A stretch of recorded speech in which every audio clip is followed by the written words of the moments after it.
Mother, man. Hey, this is Mike and Stephanie from the Painted Wraith Curiosity Shoppe, and you're listening to Murder, Metal, Mayhem. Spreading faster than a case of the clap in a trailer court. Able to shatter eardrums within a 666-mile radius. A podcast more brutal than all the rest. It's Murder, Metal, Mayhem!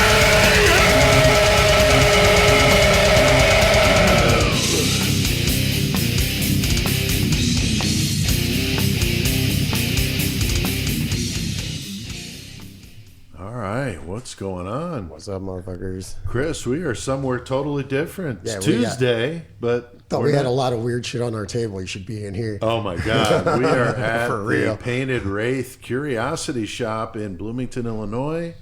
And we're going to be here tonight recording episode 155. They keep piling up, Chris, you know? Yep.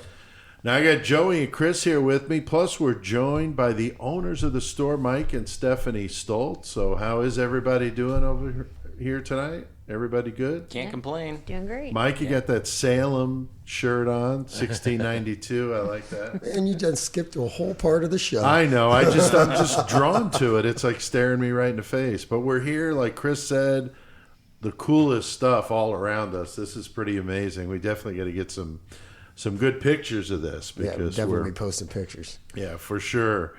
All right, now we always go around the horn and talk about what T-shirts we're wearing, and I did go out as the usual sequence. But Chris, what do you got going on over there? Old school dwells within. Nice, local band. Zip tie your fucking throat. Right, I love that. Local Bloomington band, very cool. Joey, what about you? I got the Rompa Prop hoodie on because it's a little bit chillier out, so I got to rock this one today. Okay. Dutch. Your Boston hat. Yeah.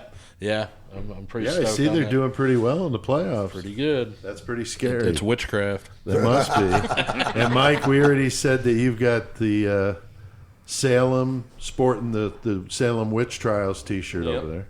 I went out there one time. It's pretty awesome. It's a little commercialized, but... Yeah. It's pretty sweet because it looks like a college T-shirt. Exactly. Yeah, I like a college that. sports T-shirt. Like the Salem Witches. And Stephanie, you're the only one that looks presentable at the table here. We look like a bunch of bums. Just a black shirt. And you are just dressed very nicely. So Thank you. The rest of us look like slobs. But hey, that's what we do here. I'm wearing my Merciful Fate shirt. This is one that people really love because it's got King Diamond with the old school Merciful Fate makeup on with the inverted cross. I figured, hell, we're doing Witchcraft, so why not? So doing some King Diamond Merciful Fate. Now, last week we did our episode on the Dark History and Horror Convention. That was a lot of fun, and that's coming up. That's going to be the Saturday after you hear this episode. That's right. We're going to be there. Or I'm going to be there, I should say, on Saturday. These guys have other commitments, so I'm going to be flying solo. But we had Brian Ward doing a full preview of it, man. Yeah. Some good stuff, Joe. That was a good episode, I thought. Yeah, a lot of cool things. People going to be there. 2 from the Texas Chainsaw Massacre, the original. A lot of cool exhibitors, vendors, Jeff Gaither, John Borowski. It's going to be amazing, but...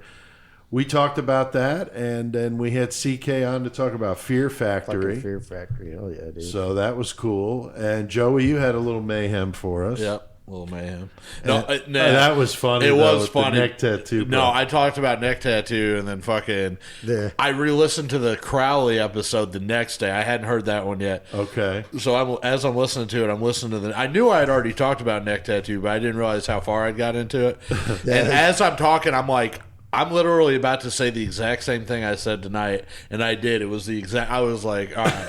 So I went online and even said something to the listeners. I saw like, that. okay. That was funny. I didn't realize it. So if you didn't get enough neck tattoo, you get more, and that was funny. We did a killer cage match, which was awesome, and the usual silliness.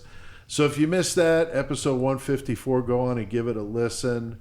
We were at around 900 listens to that one when I checked it earlier today, so that's good. Not bad, since that's not a... Yeah, I was wondering how that one would do outside of the immediate area since it's about an event here. But shit, we blowing it up on listen, so that's great.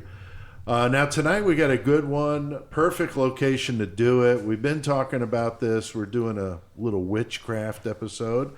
perfect for the Halloween season. And we're down here at the Painted Wraith Curiosity Shoppe with some of the most crazy shit, Chris, around us, man. It's like, Everywhere. Like I'm looking at a real human arm. yeah, this Like is just really just as the close bones, to like horns looking high at it. as you could get, and Oh, this is- it's over the top. this is I mean, it's beyond. beyond that, but I'm just saying, like in the creepiness factor, it's amazing. What are you So, talking about? It's homey here. It is very fucking homey, little bro. children's coffins and all that sort of stuff. My kids love it. You I should mean, for put real, Christmas don't they? decorations My around the daughters come in and children's just coffin. like, She was begging you to get that fox for. I know, like so bad, dude. Like, What Dad, one? come on. So It's there's- hanging around Or Skeleton Lily. Lincoln's neck up there. You'll have to take. Oh yeah, on the settee up front. Yeah. the is it a bobcat? She wanted Yes. that too. That like I want that too. I know. Every time I come Yeah, in, we I'm gotta like, post man. pictures of these, dude. Yeah, we're going to put a lot of pictures up on the Facebook page. But yeah, really cool backdrop for this one.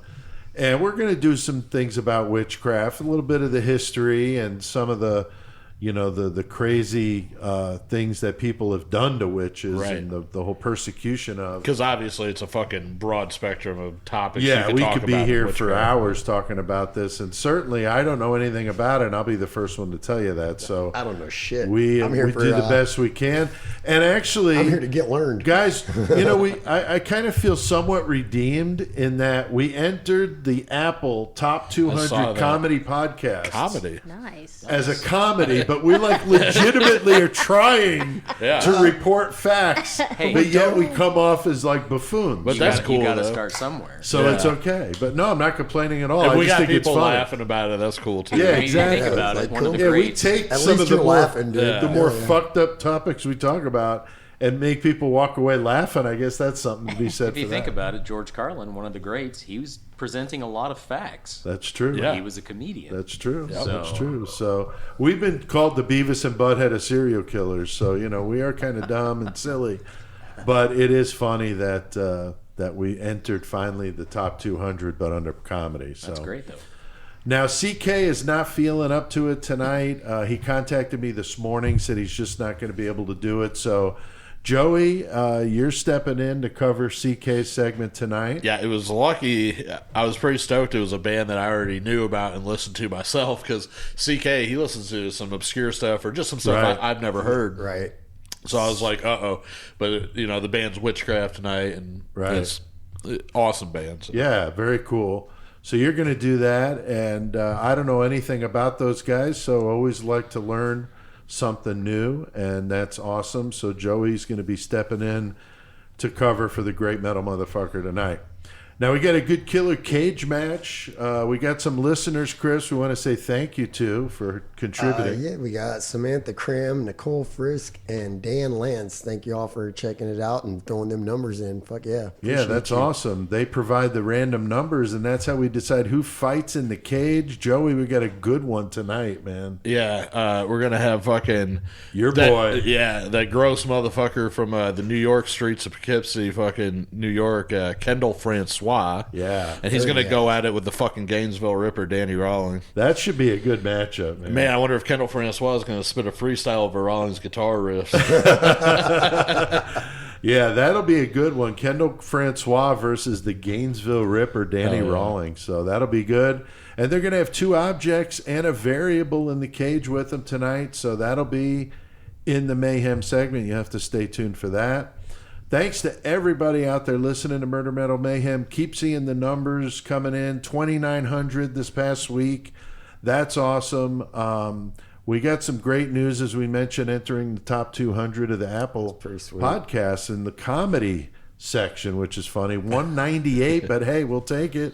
And here's to trying to break into top 100. Why not? Gotta. So very, very cool. And thank you to all you guys for listening and to make that happen. Well, Chris, Joey, Mike, and Stephanie, we got a lot on our plate tonight. We're going to be taking a little travel all over the globe. We're globe-trotting tonight. So, Mike, what the hell do we need to do? Time to get our metal on. No. No? Damn it. Read the script. Get your murder on. Murder on. There we go. There you go.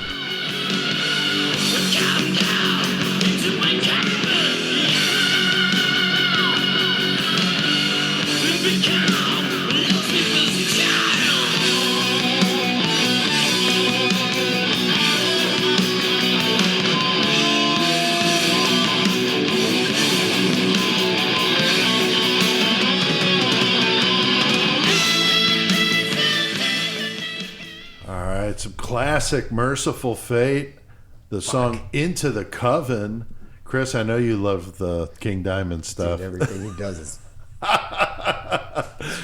We do agree on most things, but not everything, and that's okay. But the song Into the Coven, Chris. That makes sense. Yeah, I mean, I thought it would be perfect going into this Witchcraft feature we're going to be doing. And we have Mike and Stephanie Stoltz still here with us. They haven't run away, but this is their building, so I mean, probably wouldn't be a good idea to run away and leave us in here. So they're here for the duration. And thank you guys for doing the show here. You know, letting us do the show here. You got some cool stuff on the table, Mike. What do you got? Well, this is it's not a real rabbit, pelt. but it is an artist who did a zombie bunny. That's pretty tight. Looks like some roadkill. Well, yeah, exactly. I mean, it was a real rabbit at one point. Well, Probably. probably It's most probably a of real it. rabbit pelt. Maybe, Yeah. It's pretty realistic The looking, though. taxidermy on is great. Really soft. And except they for got the a bones cool that are sticking Witchcraft out. book there, too. Yeah, What you got out on the table? This is called A Modest Inquiry into the Nature of Witchcraft and How Persons Guilty of That Crime May Be Convicted and the Means Used for the Discovery Discussed Both.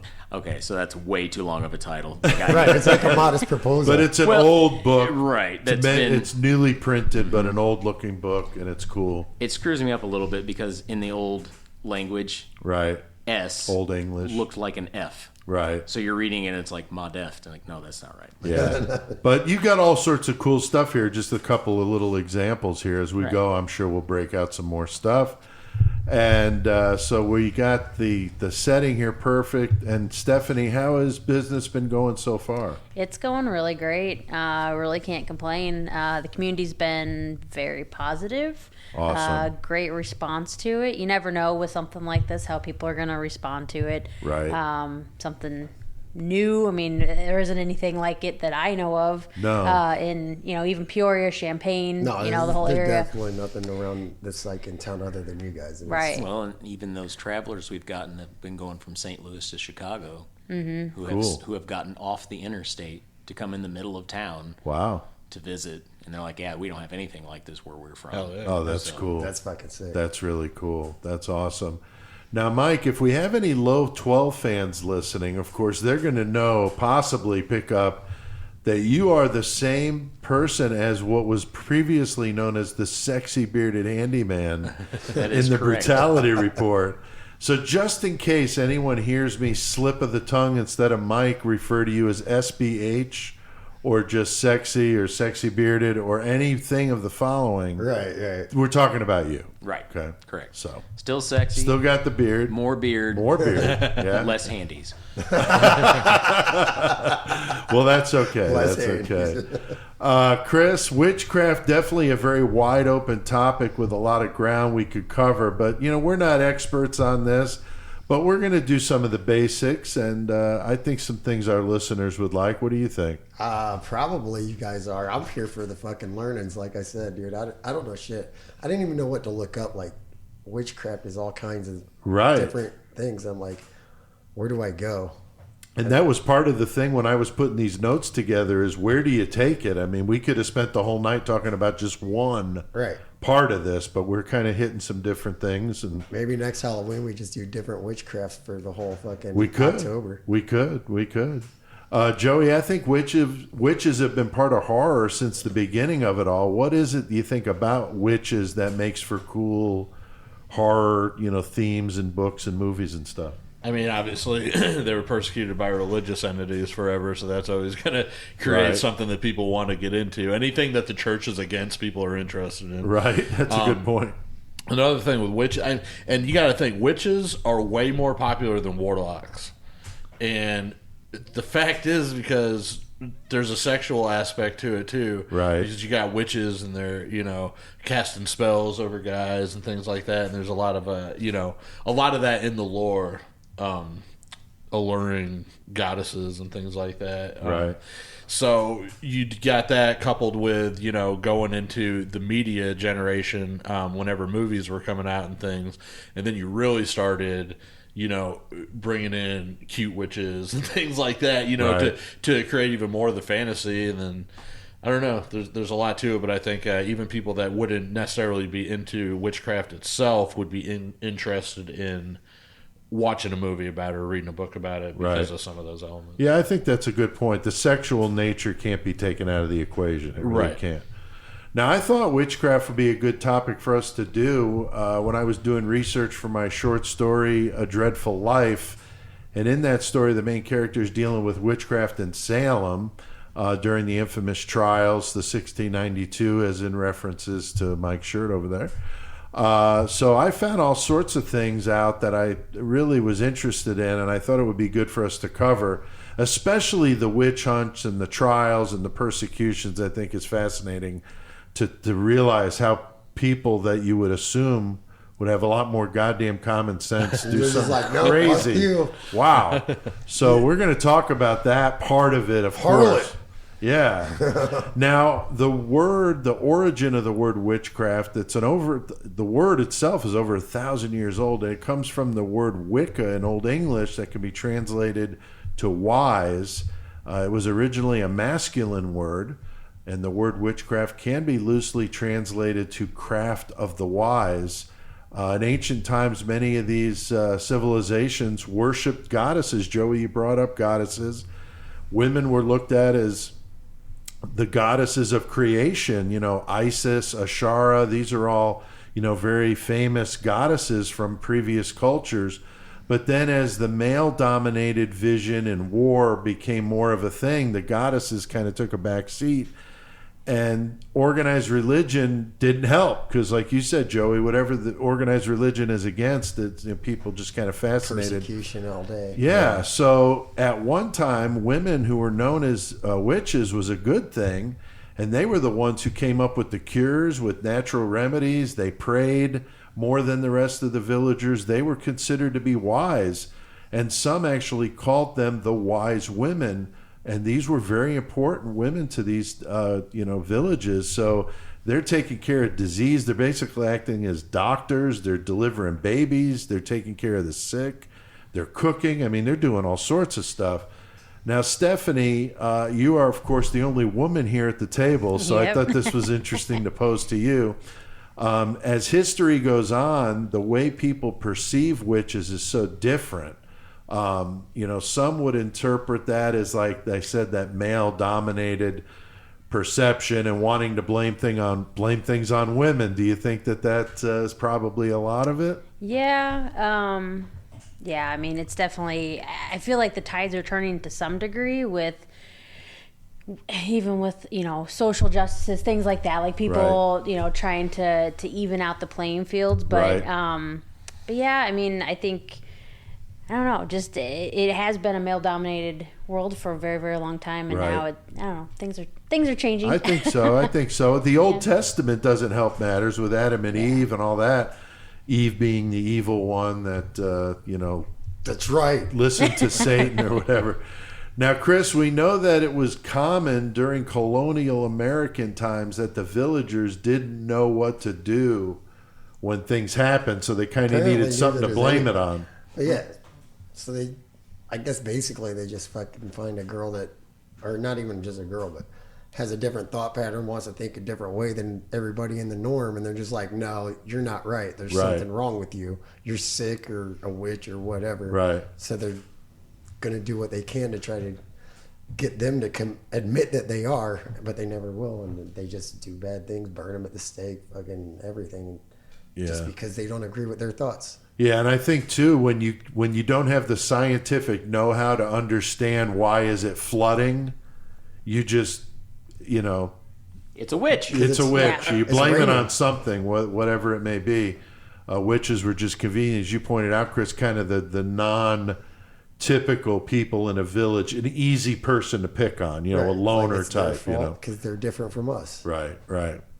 Now, witches were believed to have sold their souls to the devil, and they were basically vilified in every organized religion.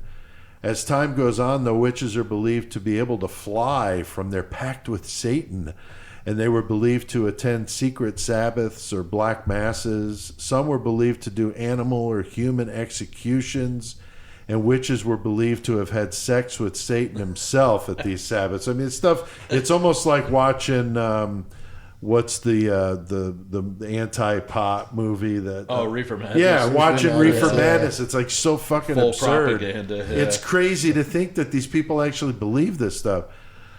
You know why witches don't wear panties? Why is that? I do. So they can grip the broomstick. Oh boy. Mike said I should have let you answer.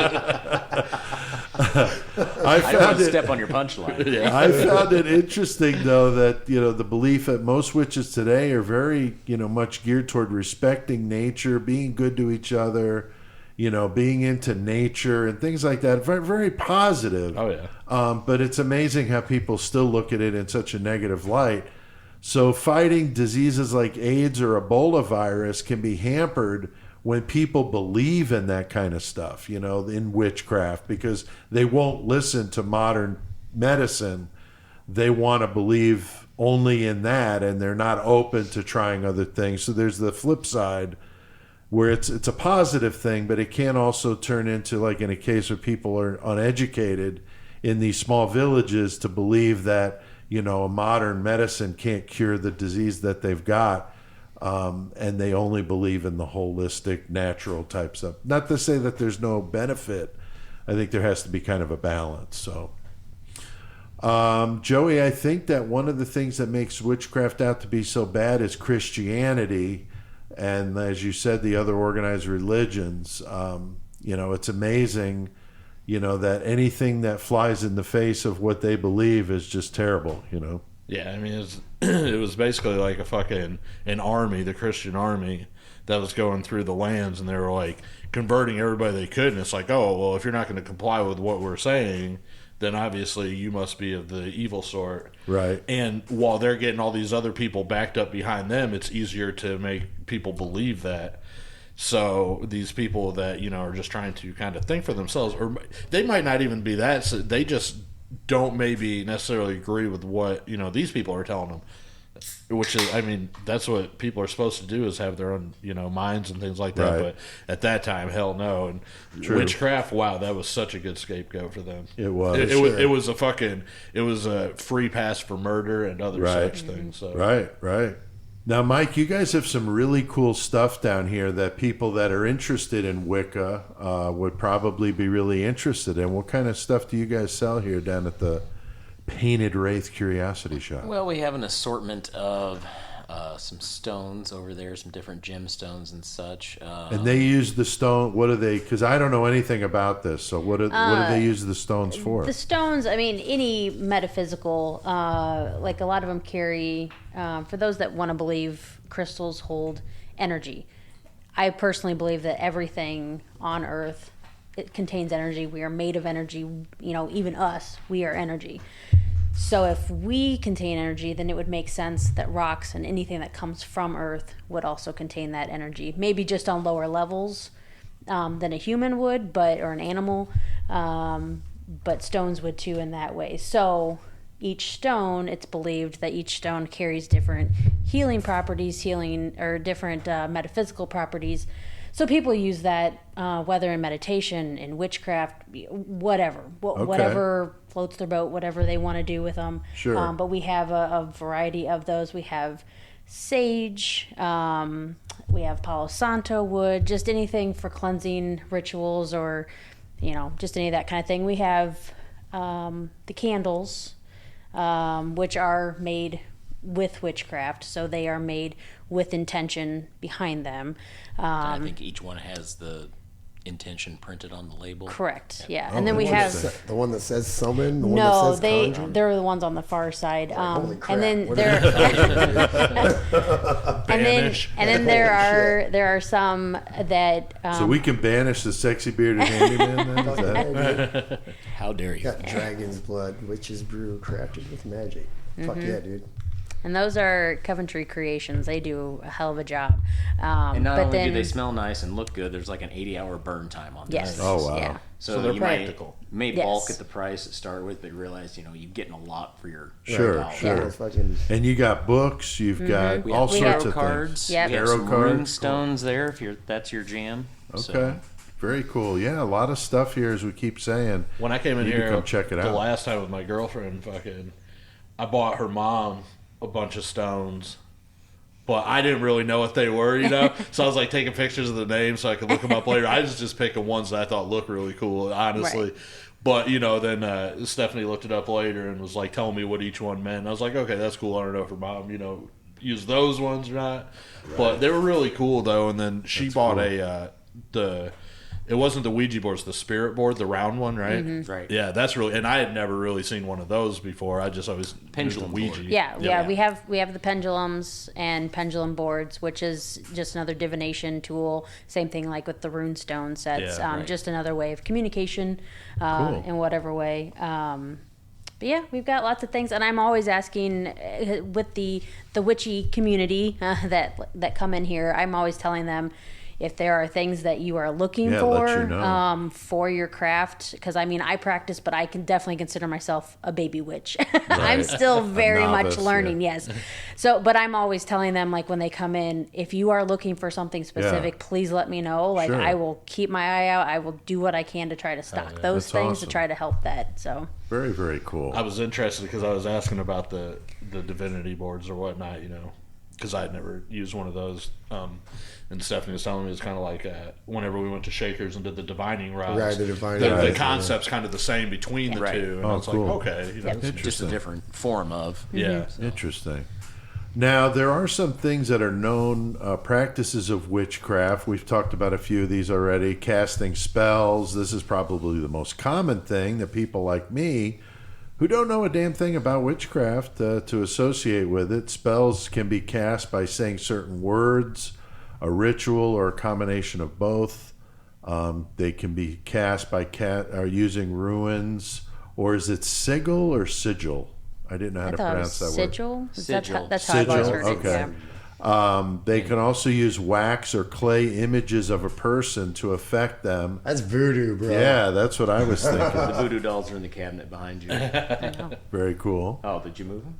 So you got voodoo dolls here too. Just so you little got guys. Yeah. all sorts of things here. Witches use herbs, potions, reciting incantations, all sorts of different things. Brian Ward was talking about the crystals last week in the studio when that subject came up. Yeah. So. Right. Now, Chris, another practice of witches would be necromancy, or conjuring the dead. And I'm thinking, with all the cool shit we have here, do you think we could summon the dead here at the Painted Wraith? Give me the candle right there that says conjure. Let me go over. I don't know what this stones I don't are, know but I'm if gonna this mix rabbit them is going to come back to life. Maybe Well, that the might be kind of bobcat cool. might. I just want necromancy, so I got an army of the dead. Just be like, what up, dude? So, I don't give a shit. Now, Stephanie, all the established religions have found witchcraft to be forbidden or evil. Do you think that gives them enough of a reason maybe to kind of lump it all? We've kind of been talking about this, the finding an easy scapegoat in witches. And Yeah, unfortunately, I think it was always a way for them to have something to blame catastrophes on, blame bad things on. It was easy. It was just, to have a scapegoat and have somebody, unfortunately. And it always fell to, majority of the time, it seemed like it was women. Right. And unfortunately, perhaps it was the women who had learned about herbs and had learned about being a midwife and learned Right. how to do things, and perhaps in a way that intimidated the men of the I'm time sure it and, did. I'm and the sure it religious did. folks that, hey, these women know more than we do, Right. so let's fear them. And exactly. No, and then like Chris was saying, these outcast types, they're going to be easy to pick on, You know, it's kind of weird too. Okay, so you got the religious people that can look down on those people, and they got the the power to do that. I'll say at that time, but not only them, you also had the scientific community that's like, no, we're learning about medicine, and you guys are teaching nonsense, basically in their minds. So at that Actually time, doing scientific right? You shit, had science and religion together. Forming an opinion yeah, against that's a good that point. sect, which Well, is actually, religion kind of frowned upon science there for a while. Oh, that's Right. true too. Because Yeah. procreation. Yeah, and all. versus evolution. Like, Well, right, but that's what I mean. So at that time, they had a common ground, though, Right. against Yeah. witchcraft. Yeah. So the it's witches could be interesting. the Because the bad usually I guy. keep those two separated. Like, those people don't really believe what they believe, or, Right. Yeah. What's unfortunate is that you just can't let people believe what they want and not Right. have to, vilify them for it. I don't It's think that's ever ridiculous. going to change. No, Right. unfortunately, It'll it's never not.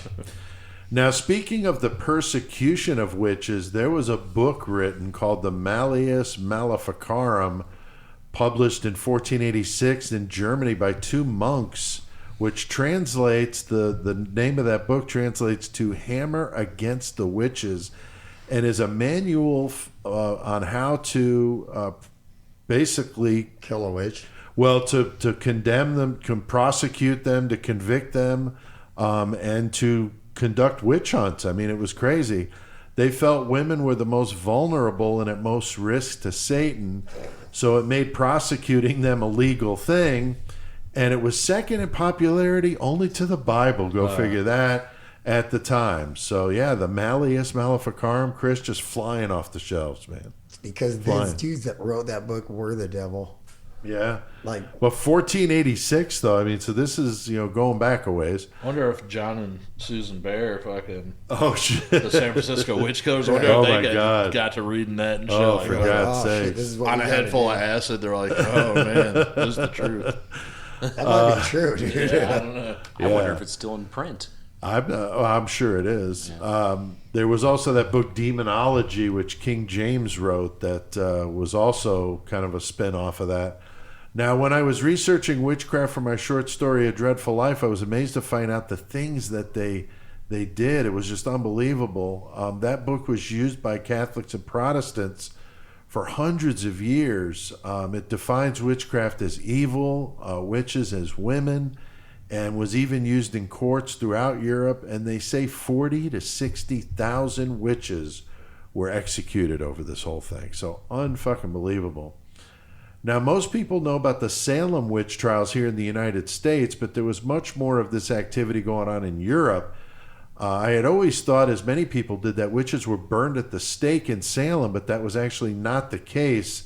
They were hanged. I know that still means that they're dead, but I'd sure rather be hung than burned alive. Yeah, that would fucking suck. That's so bad. fucking Like, awful, man. drowning and burning alive are got to be Yeah. two of the worst things ever, dude. Right. I agree. So 19 people, 15 women and 4 men who were found guilty of being witches were executed in Salem in 1692. One of them, the 80-year-old poor Giles Corey, Mike. I mean, just fucking wrong place, wrong time, I guess, man. Yeah, basically. Well, Pretty it brutal. all started with a couple of girls who were Right. Making up stuff. Playing up a stuff, game, yeah, kind of And making then stuff it up. just snowballed uncontrollably. Unbelievable. Unbelievable. But poor Giles Corey, 80 years old, he is the only one of the 19 that they decide to press the witch, which is just fucking brutal. They put him between 2 layers of wood and just pile weight Rocks on top of him. dude, and just crush you slowly, dude. Yeah, it took him 3 days to die. I mean, unbelievable agony. It's like old dude's head in the vice and casino and shit, bro, but slower than that. Fuck that. Yeah. And he kept saying more weight, because he just wanted to die. I mean, just absolutely fucking brutal.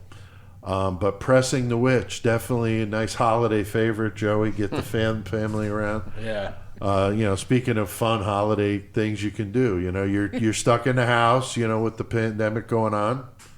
Play a little Press the Witch. By Milton Bradley. That's right. new fucking family board game. Exactly. Fuck yeah. Fuck Operation. Let's play Pressing Let's the play Witch, Press the Mom. Witch. Roll. Hey, that's not fucking goddamn new commercial. It could bro. be. It could be. I was literally like, because the Red City Raccoon or whatever that is over here, the comic store or the game shop. Red Oh, Raccoon. yeah. Yeah, they had a fucking operation table or game in Yeah, the window. yeah, you did say and I was that. telling Chris, I was like, man, I want to make one that's like a real fucking body though, with real part. That would be fucking awesome, like Yeah, a that would gory be kinda operation. Like the whole layout, and then you take out the fucking bones.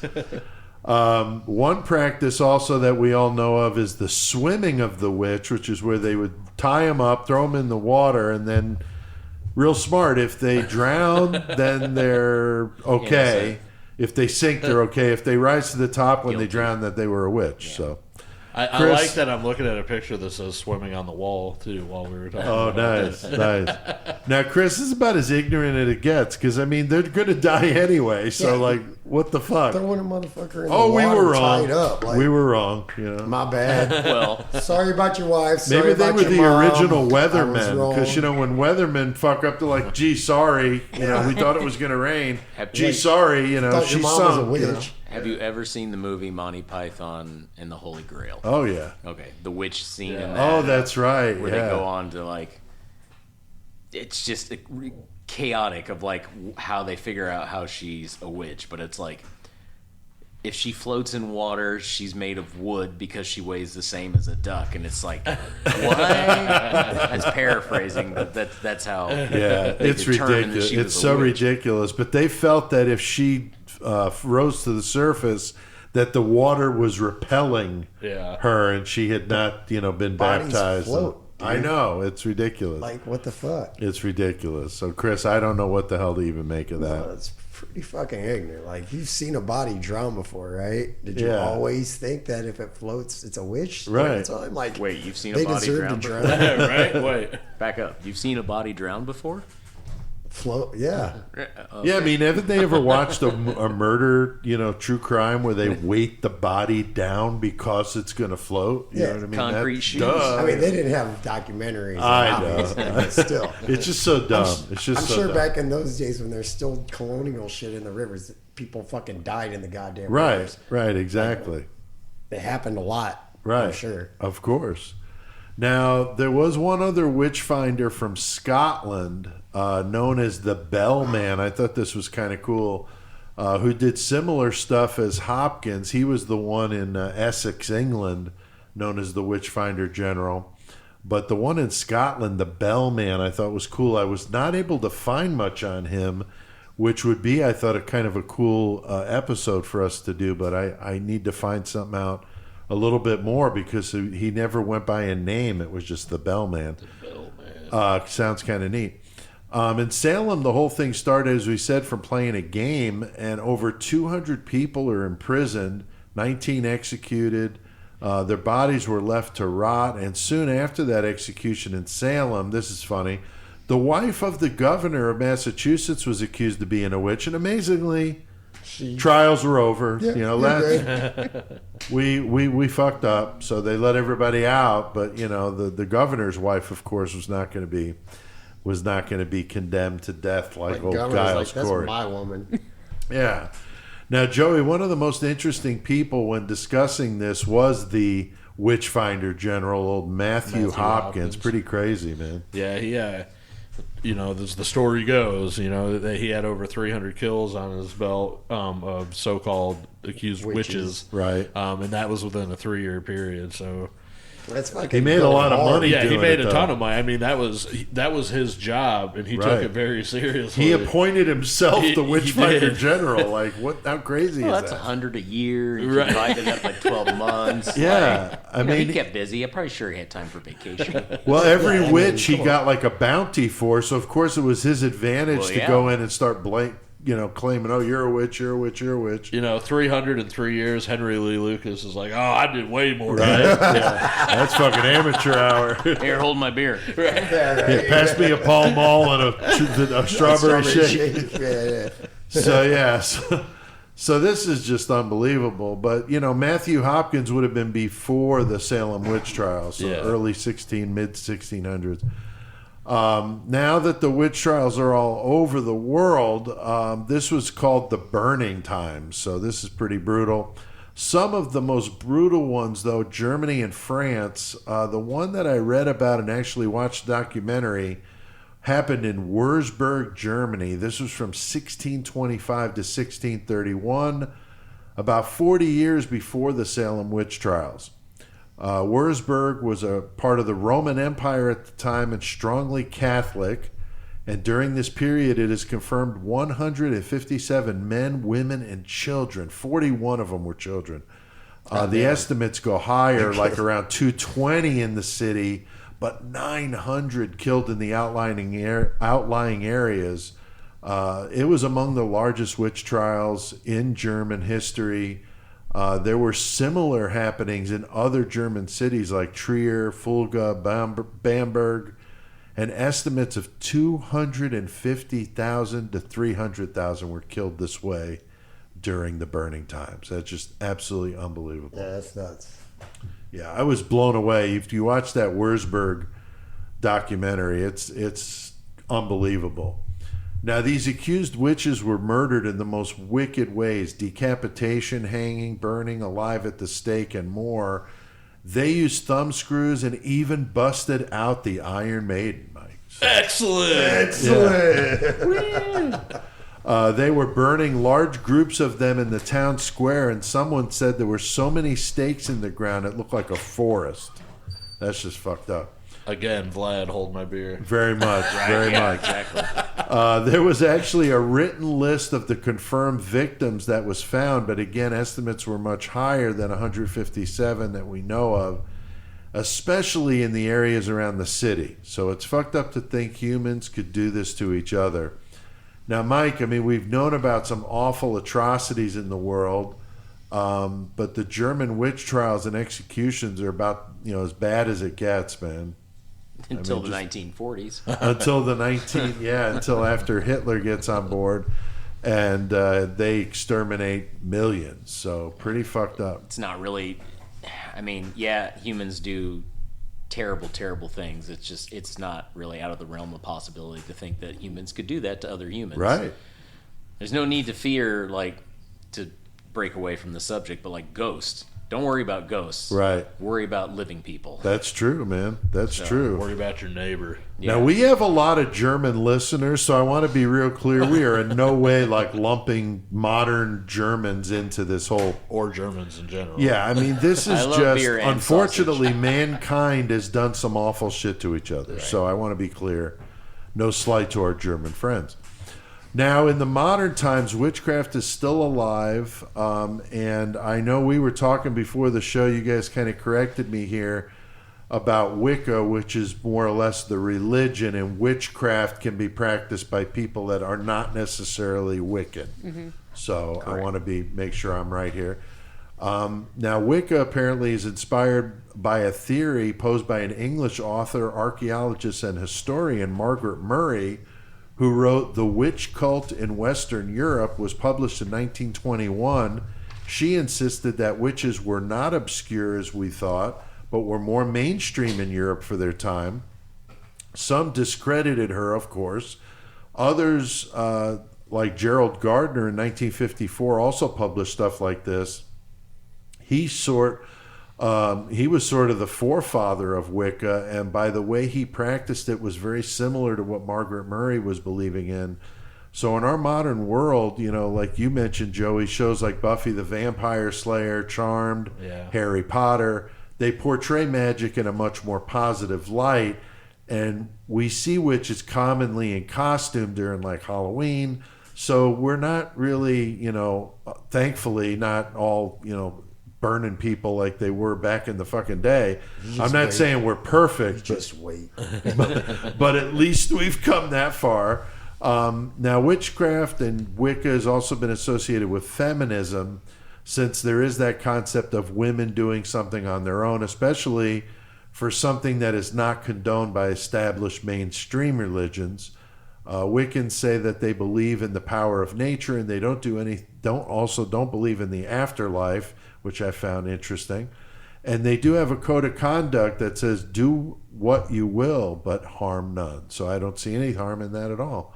I mean, hell, if you want to do your own thing and not hurt anybody, why not, right? What was Crowley, do what thou will? Yeah, do what thou willst shall be the whole pretty of the close. law. Yeah. Similar. LaVey said the same stuff. Yeah. Now, Chris, we talked about this sort of thing when we did that Aleister Crowley episode. During the 20th century, people who wanted to rebel were clinging to guys like Crowley and then later Anton LaVey. It's a kind of a fad, and then some are... Why do you think I still listen to metal, bro? Fuck the establishment, dude. Well, that's a good example. There's a lot of guys that might have listened to metal in their teen and 20s, but grew out of it, so to speak. But guys like us always metalheads. I'm just still laughing at the 20th century because I just realized we're in the 21st century. That's right. That's right. So yeah, and we not any way say anything bad about people that are into this stuff. We just just find it very interesting. I know lots of people, not you, Stephanie. Yeah, I mean, as long as you're not harming anybody, I don't know what anybody could say that's negative Right. about that. I mean, that's just silly. That book I'm reading about Aleister Crowley, the book of short stories by Crowley, I'm blown away. I never knew Aleister Crowley wrote short stories. Pretty amazing stuff. Very impressive. So I don't agree with everything he did by any stretch, but I'm definitely very interested in his short stories. Really good stuff. So now, Stephanie, what are you? I mean, you said you practice. You're a practicing Wiccan. Is that how you would say it? A practicing witch. Witch. Yeah, Okay. witchcraft. I don't I don't consider myself religious at all, and Wicca, I definitely consider it a religion to some degree. So I don't follow that, but definitely witchcraft. I practice, and I guess for me, in my way that I practice witchcraft, it's all about nature. It's connecting to nature, whether that be through herbs, like cooking. You can be a kitchen witch. Right. Because if you think about it, witchcraft could be I even love that. something as simple as like just baking a cake by following a recipe. But you're setting, it's about intention. So a lot of it, like even if you're baking a cake, or you're cooking a meal, like you're using those herbs from the earth. You're using things from the earth, and in a way, you're putting yourself into that. You are putting your love or whatever intention you have in mind, into what you're creating. She's a great cook, by the way. Well, that's cool. Must put a lot of positive energy. Exactly. Fucking right. But yeah, witchcraft in general, at least for me, I can't speak for everybody, but for me, it's about connecting to nature. I think even I heard that theme kind of throughout a Yes. lot of the stuff I watched. Yeah, and even like if you go back to even like pagan religions and things like that, pagan beliefs, like that all went back to nature as well. Like I think all of that at its core is rooted in nature, and then what you do with it from there, that's up to the individual person. But I think it's all very heavily rooted in nature. So. I mean, even as whenever I was younger and watching, something like The Craft, I got the understanding without any kind of prior knowledge where they were talking about the fire and the wind. Yeah, the different elements. That became a recurring theme as I saw more things about witches or things like that. So it was neat to you just see, like, whenever you're growing up, like evil witch, scary witch eat kids, Hansel and Gretel, and then after a while you start getting older and you see a little more into it and you're like, okay. Well, and even looking back at like the witches that were persecuted, during the trials and stuff, a lot of them. They were women who were midwives. They were women who worked with herbs to heal people in their villages. So again, nature, like they knew the workings of the body. They knew how different herbs, either good or bad, would affect a body. So it's utilizing those things around them. And I think people just feared that knowledge. So I think you're right. People fear what they don't understand. Yep. Unfortunately. Now, my wife was into Wicca for a while before I met her. I know Brian Ward's wife is all into it. She was talking about that in the studio. So, again, there's lots of people that are really interested in this, and that's why I think it's an interesting topic to discuss. So, I learned a lot by researching this one. I didn't realize that witches were once considered positive and good to be around, so I thought that was kind of neat, and how it's evolved to what it is today. And how religion plays into this, and the male-dominated culture and the war culture also as well. So it doesn't surprise me really, but the more I think about it, how organized religions have done so many negative things, it just blows my fucking mind. Never done nothing bad, dude. So does anybody have notch forever, bro? Anybody have anything to add to this one? Anything we didn't cover that you think we should, or no? Okay. Think of anything? I was just gonna ask real quick while we got Mike and Stephanie on board about your shop here, the Painted Wraith. Both of you, what are a couple of your favorite things that you've had come through this store, or most interesting, something like that? Yeah. Well, we did just sell that insane asylum entrance sign. I did like that one. That's cool. Actually, I saw that on your Facebook page. And it was a very sturdy sign. Wow. Like you could have left it up outdoors all year round, and it would have been fine. It was obviously a reproduction. We're trying to find who made it, where we can get more of them, so that we can offer things like that. Yeah. I do love our pheasalope, our taxidermy pheasalope. So most of you probably have heard of a jackalope, which is a rabbit This with one's a deer pheasant. antlers. But this one has pheasant wings, pheasant feet, and a pheasant tail. Yeah. So if you can just imagine that poor little bastard trying to fly Wow. Yeah. and just always falling headfirst into This fucking antelope. He's got right? some Yeah. brutal animals. Yeah, for sure. Very cool. And some of the stuff, Stephanie, you make, and Mike, you make, but some is artists that sell stuff on consignment down here. We do Yep. try and use a lot of local artists Yes. because that's very important to us. Yeah, and if we can't get local, then I try my best to get other artists or small businesses, rather than using like, big companies, things like that are mass Right. producing things. Right. I'd rather go Original to shit's yeah, awesome. yeah. I'd rather go reach out to other small businesses or individual artists, whether it be on Etsy or wherever I can connect with them, and be like, hey, do you want to put stuff in our shop? Because I Right. think it would be awesome and people would love Yeah. it. So that's really important to me, is having as much Yeah, that's really handmade cool. stuff as possible. Yeah, and in today's world of people clicking and buying stuff that way, it's nice to be old school. Yeah. You sell my books here, so Creation of Chaos 3. So They're doing great. already do ripped some through drawings, two helpings of those, so we got more for you. So thank you. I did my research for this one with a variety of sources. I did watch a few good documentaries on witchcraft, the Salem witch trials, the Witchfinder General stuff, and those German trials I mentioned, the Wurzburg stuff. The History Channel had a really good one narrated by the great Leonard Nimoy. There's so much out there, though. You can really get lost in it. Like Chris said, it's like, where do you even stop or start? We could have done this whole episode just on the witch trials if we wanted, but I thought it would be cool to bring up a little bit of the background and some of the other stuff going on with it. I think it's very fascinating, but hey, we always say, if you're interested in what we talk about, Google it and check it out for yourself. Now, next week, we're going to do the last installment of our creepy topics for the month with a brutal rewind on the Watsika Wonder case, Chris. That was a fucked up creepy story. one.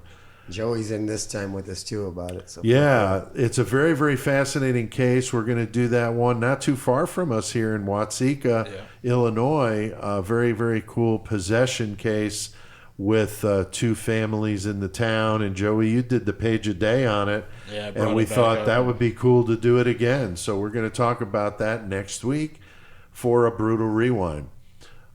Since I'm going to be wrapped up in that Dark History and Horror Convention this weekend, I kind of needed an easier one to get ready for. for So sure. we covered that one, but it's definitely worthy to touch on it again, and there are a couple of things updated about it. So, all right, well, Stephanie, anything you want to mention about any cool stuff you got here in the store that you wanted to Anything else you want to talk about? mention? I mean, we've got lots of. It's a real baby Weird. coffin sitting over there. Yeah, That was like pretty one of the brutal. first things like my kids saw. Oh yeah, Like, yeah. is that real? I was like, yeah. We have the infant coffin, and underneath in the other crate is the toddler. Right. So it's a little bit longer. oh wow. But it is unwrapped. It's still in the Still in original paper Really? wrapping. Yeah, how it came. But yeah, I mean, we have lots of weird shit. the dioramas We'll you take do are it. really yeah, cool. The dioramas Yeah. you do are awesome. We have Thank one you. really cool thing that gets, well, okay, cool is a subjective word, but it gets overlooked a lot because it's right behind that settee. Oh, So, as you know, children didn't always make it back in the day. Right, They were right. dying Right. at home. So physicians did a lot of house calls, and in order to discreetly remove the child, there was a specific carrying case made to remove the child from the house. Oh boy. And we have one of those. Oh wow. And it's an adjustable length, depending on the length of the child. Is it used? Possibly. Yeah. We don't know. We can't confirm. It smells one very way. musty. It was been in a been sitting in basement for a basement. long Yeah. time. Okay. But it was a way that they could just very discreetly and in a just in a good way, like be able to remove Yeah, 'cause the body, and even walking from around the house with the other kids. Yeah. Is there a Yeah. name Fucking for it? corpse Does it have a over your name? shoulder. Right? We- It's we've like just throwing always- a bag, be like, We've just always referred to it as a child removal case. So I don't know if there was a actual name for it, but even from hospitals, they would use those to be able to take the body to the funeral home. It raises a lot less questions than when you just have Like a a Walmart bag over your shoulder. Yeah, and Like a if you have Walmart an bag. adult, an adult, obviously you'd have to put on a gurney or something, but a Right. child would be light enough weight that they would Right. be able to put them in there. So it's a sad part of history, but Right. it is Right. it is reality. So Now, Mike, how can our listeners get in touch with you guys? I'm going to link to you in the episode description, so anybody listening, go down there and click away. But is there? I know you're on Facebook. You got any other things you want to put out? Or The you usual guys- social media. We have Facebook, Instagram, all under the Painted Wraith. our website. Our website, what is it, .com? which is the Yes. paintedwraith.com, The right? paintedwraith.com. Yeah, She runs the media part of it. You asked the wrong person. I did. We have So- a landline.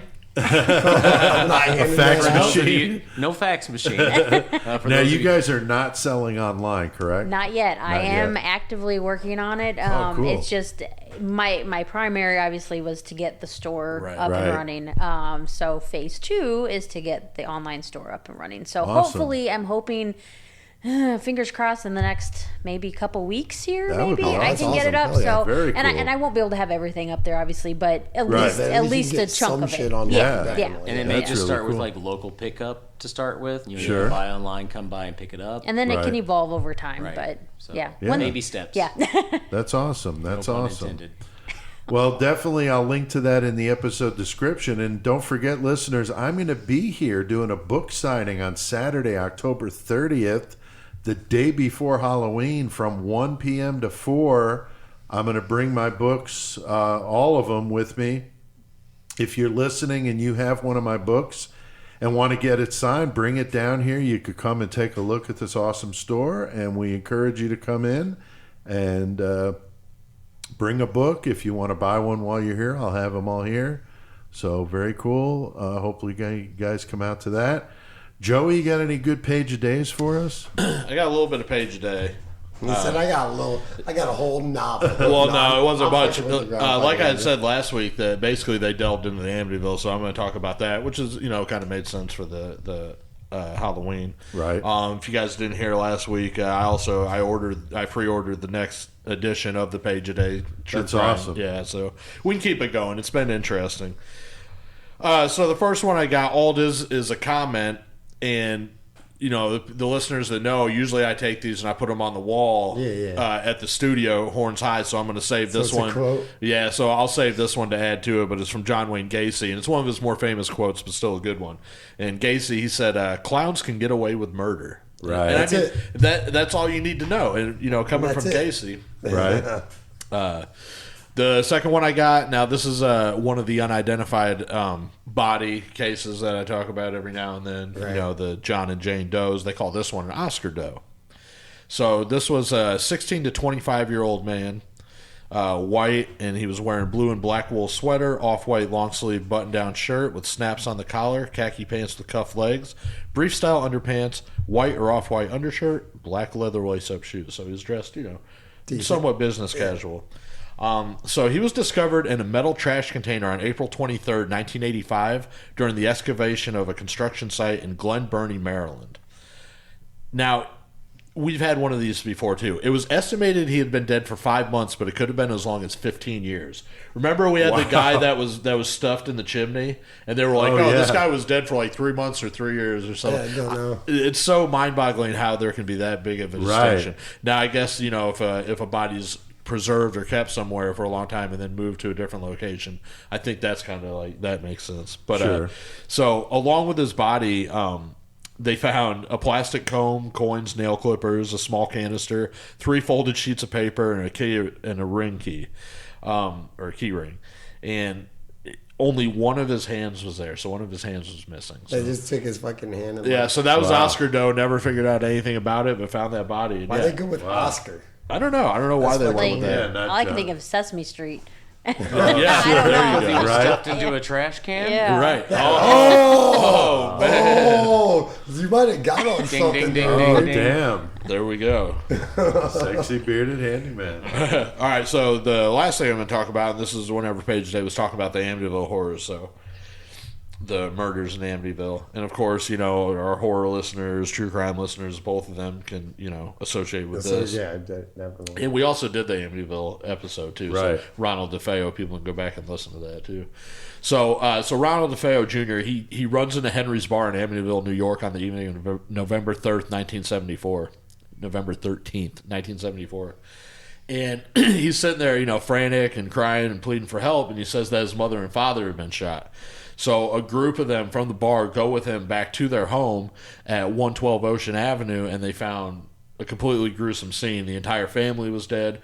Ronald DeFeo Sr. and his wife Louise DeFeo had both been shot twice. 4 of the children, Dawn, Allison, Mark, and John Matthew, had all been shot once. And they were all lying face down in their beds and had been dead since the early hours of that day. And evidence suggested that only Louise and Allison had been awake when they were shot. So the other ones were all asleep, which that goes back, we were talking about the mystery of it. How can somebody take a fucking, you know, a Marlin gun and just fucking shoot and nobody hears anything in this house? It was strange. Right. But anyway, so he's taken into protective custody at first, Ronald DeFeo, because his family's got ties to mobs.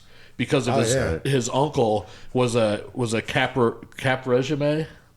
Do you know that word? Cap regime. Cap regime. That right there in the Genovese crime family. So the next day, though, DeFeo he confesses to the murders. You know, this is another case. This case gained legs and just fucking walked on its own with the creation of the movies and the books and everything else that went with it. But you had originally a confession about everything that went on. And it reminds me of Gacy when he sat there and drew them a picture of where all the bodies were. And then for the rest of his life, he fucking denies that he did it. It's like, I don't know how you can do that. Exactly. So anyway, so DeFeo, he goes to the trial. So DeFeo, he told the police that he had bathed and redressed after killing his family, discarded his bloodstained clothes and the Marlin rifle and cartridges before going to work. He went to work that day. So afterwards is whenever he said he went home, found the bodies of his mom and dad, and then went to the bar. Right. He also disclosed the location where the weapons and the bloody clothes were. So he told them where to find these things. So, I mean, that, again, to me is just like, no one else could have known that at that time. So he has a signed confession. The evidence stacked against him. So the only thing they could do is pursue an insanity defense. And they say that, you know, he did this after he heard voices plotting against him, telling him to kill his family. A psychiatrist for the defense, he gave a testimony that affirmed this, but a prosecution psychiatrist, he said that, yes, DeFeo was an abuser of LSD and heroin and, you know, multiple other things at that time. And he had antisocial personality disorder, but that he was definitely very aware of his actions and he knew right from wrong, which, as we all know, that's right. I mean, you're not use the insanity right, you can't use the insanity defense. So they were also talking about, you know, the fact that DeFeo, while he was in police custody, asked them about his father's life insurance policy, which is just like, duh. Yeah. So I don't know. That's how much was crazy. that shit worth? Yeah. Wow. So he got 6 counts of Isn't second there degree. double indemnity on that policy Right. Double barrel shotgun. So he got fucking 6 counts of second degree murder and sentenced to 6 concurrent sentences of 25 years to life. Now, since his conviction, DeFeo's given a few different variations of what happened the night of the killings. Dawn, which was his sister, she killed their father, their mother, and then distraught and killed all the children before DeFeo killed her. Another alternate reality of his was Dawn and an unknown assailant who had fled the house. They were going to kill the family, and then Dawn was killed accidentally whenever the gun went off when DeFeo wrestled it from her after they supposedly killed the rest of the family, her and the unknown assailant. And then also, they said after a fight with the dad, Ronald DeFeo Sr., that Dawn planned on killing the parents, who DeFeo believed were plotting to kill him anyway. So he was like, oh yeah, so they decided to do that with the help of 2 friends. So Dawn kills all the children to eliminate them as witnesses. And then Ron DeFeo's like, oh wait, you just killed all my siblings. So that's whenever he knocks her down and shoots her. So that's like a couple of things he said, but none of it made sense with any of the... he was all over the place. Oh yeah, for sure. So the last part of the Amityville that they're talking about is now, so the house on 112 Ocean Avenue, it becomes basically a fucking haunted house and a media fucking, you know, milestone based on the book The Amityville Horror by Jay Anson, and then of course, the movies, but also another thing was the Lutz family. Right. You know, George, Kathy, and their 3 children, they move in to this house afterwards, and they move out 28 days later, and they're claiming that, you know, shit's just going crazy. Doors are slamming, Right. shit's moving, levitating in beds, swarms of flies in the house in the winter, cloven hoof prints in the snow, you know, all kinds of shit. Now, DeFeo's lawyer, he admitted, William Weber, he admitted that he helped George Lutz fabricate the story to garner a book deal and potentially a new trial for his client. There was a series of lawsuits brought against the Lutzes by Weber, the publisher of the book, and the Cromartyrs. I think that's how you say it. I'll butcher it. But who moved in the house after the Lutzes. And George admitted that the events were completely fabricated. But by that point, the story had gained fucking they made a bunch of money off of that one. And everybody made money out of it. But that was the Amityville Horror as told by the Page a Day. So Very cool. Page a Day, good stuff there. Yeah. In time with the season there. Yeah, absolutely. So very cool. Well, Mike, Stephanie, thank you guys again for letting us do this. Is there anything we want to let people know? Again, go to the episode description, but the Painted Wraith Curiosity Shoppe, what's the address, guys? 106 West Monroe in Bloomington. 106 West Monroe, downtown Bloomington. Again, you can Google it. You could find it multiple ways, but we'll link to that in the episode description. But thank you guys again. If any of you listeners come to Bloomington, Illinois, and hook up with any of us Murder Mill Mayhem guys, we'll bring you down here too. That's right. That's also, right. I know you said you don't do online shopping, but do you still do stuff on Etsy? Not right now. Not since the shop opened, because it's too much time. No, I get it. Yeah. I get it. Not enough hours in the day. Nope. Right. No, I get it. Well, very cool. Well, I think we've done our fair share of murder tonight. All this burning at the stake talk and pressing witches.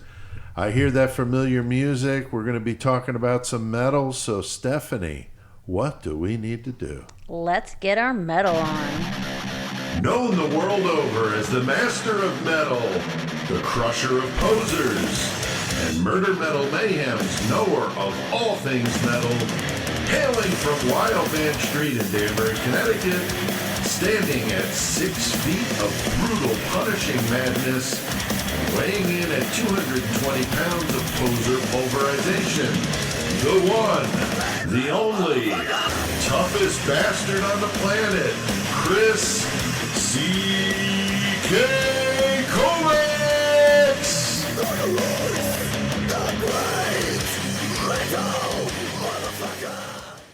Well, shit. Unfortunately, CK.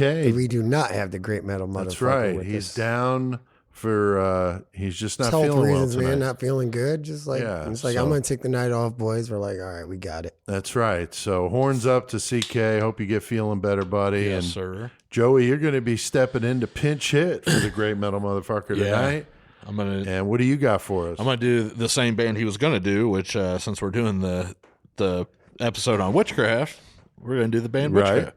Oh, I know. I was just thinking about you're that. right. We're out of sequence. We do something stupid. Yeah, we do. We Right. do. We eat Pop-Tarts before this segment. Yeah, when we do the metal segment, we eat Pop-Tarts. So, Joey, you brought some Pop-Tarts I did, to and share tonight. since we were doing Witchcraft, Oh, I brought some nice. unicorn. Oh, isn't that special? That's fucking badass. Yeah. They got some unicorn shit. So we got some unicorn Pop-Tarts here, Kroger brand. Kroger brand. I You know, went with this CK time. frowns on the non-Kellogg Pop-Tart. Yeah. Me and Chris are like all about some Like, Clover that's got Valley, man. Fucking better flavor, dude. Oh, Fuck. thank you. Come on, Pop-Tart. If you guys want to partake, there's a pack. Yeah. These ones probably the grossest of all time. But doing Witchcraft, I had to get the unicorn ones. Okay. my God. I think that's a good call. All right. So I'm going to eat mine after the segment. So we're doing Witchcraft tonight. Yeah, like Pete said, unfortunately, CK couldn't be here for this one, but he did pick this one. Bad, So dude. Come on. what are they pretty good? They're not terrible, All right, dude. I'm going to check them out. All right, so the band we're talking about is Witchcraft. Now, Witchcraft is from Sweden. They were formed in 2000 by Magnus Pelander. Philander. I think it's Pelander. Now, Magnus Pelander is going to remain the constant musician throughout the course of this band's consistency. So originally when this band formed, originally when this band formed, they were only forming to record a 1-song tribute to Pentagram, who was the band's biggest influence. All right. But of course, it makes sense, right? It made sense, and people dug what they were doing. So then eventually it became more of a thing. So if you're wanting to listen to Witchcraft, they're kind of they're a heavy metal stoner doom rock type of band. They've got much. I was listening to some of them today, very much. Dude. They got a lot of blues bad. and jazz influence, of course, and they just did for coming out in 2000. They did a really good job of capturing the 70s sound, I thought, which was what they were trying to do.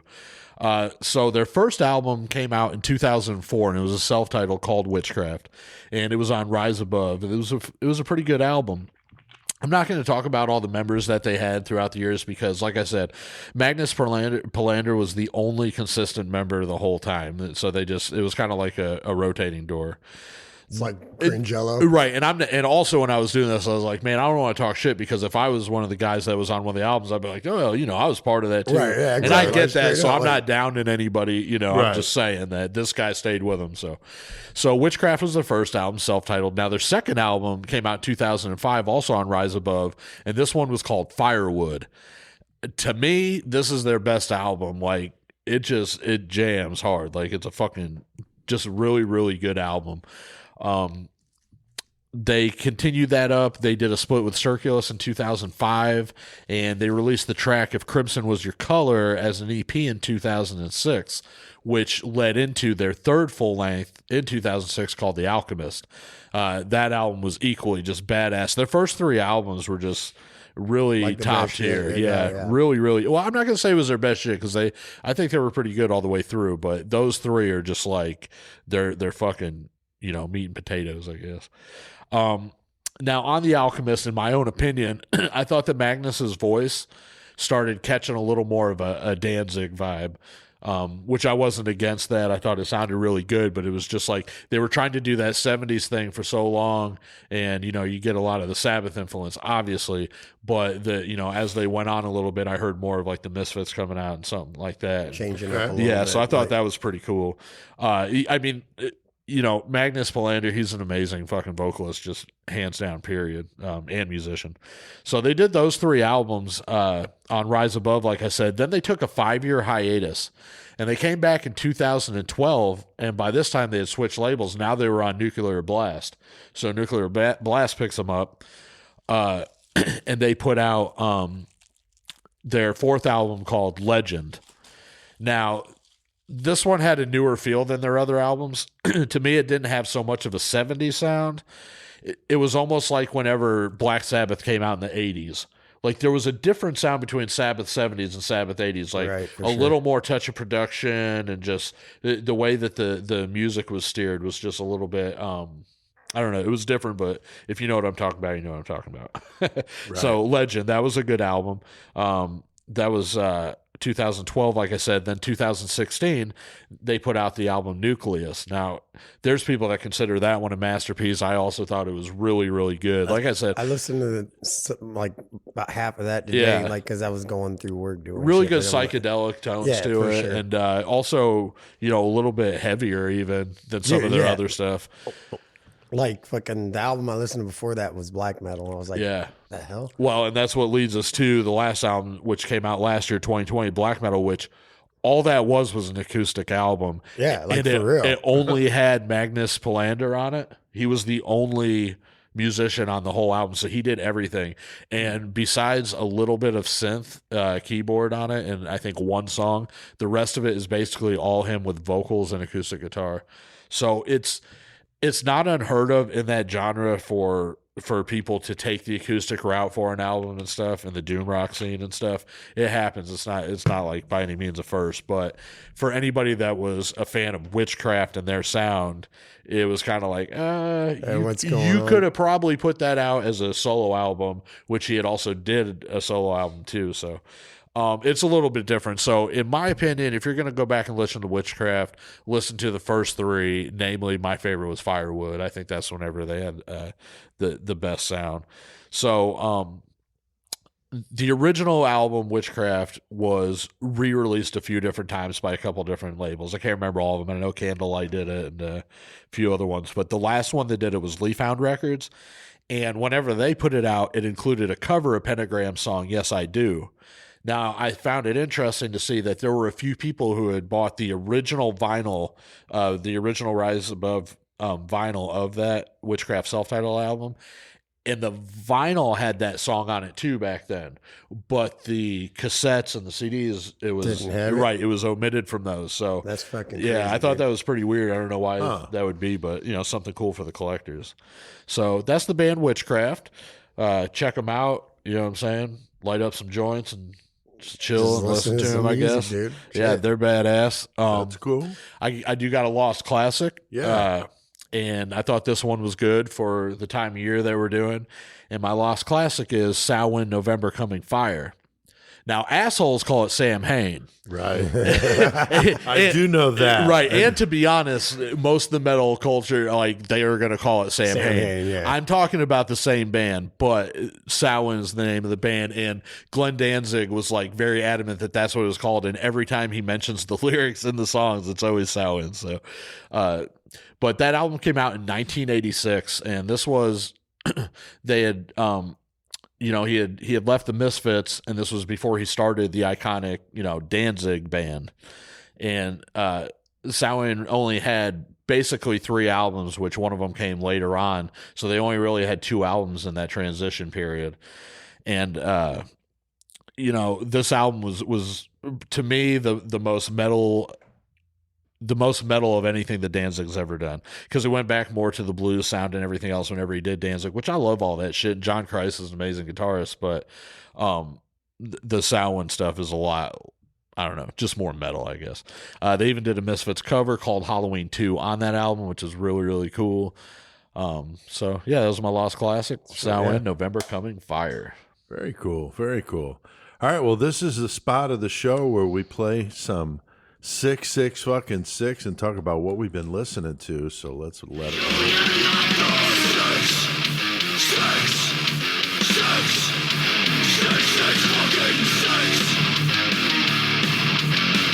All right, 666. That means what we've been listening to is going to be discussed. Chris Shawback, what about you over there at the Nation, man? What you been jamming? Today at work, I was listening to some Fit for an Autopsy and Waking the Cadaver. Fucking, I don't know, shit was just jamming for me today. A fucking shitty day at work. I was like, I need some fucking real metal in my life. So right, I was jamming that shit.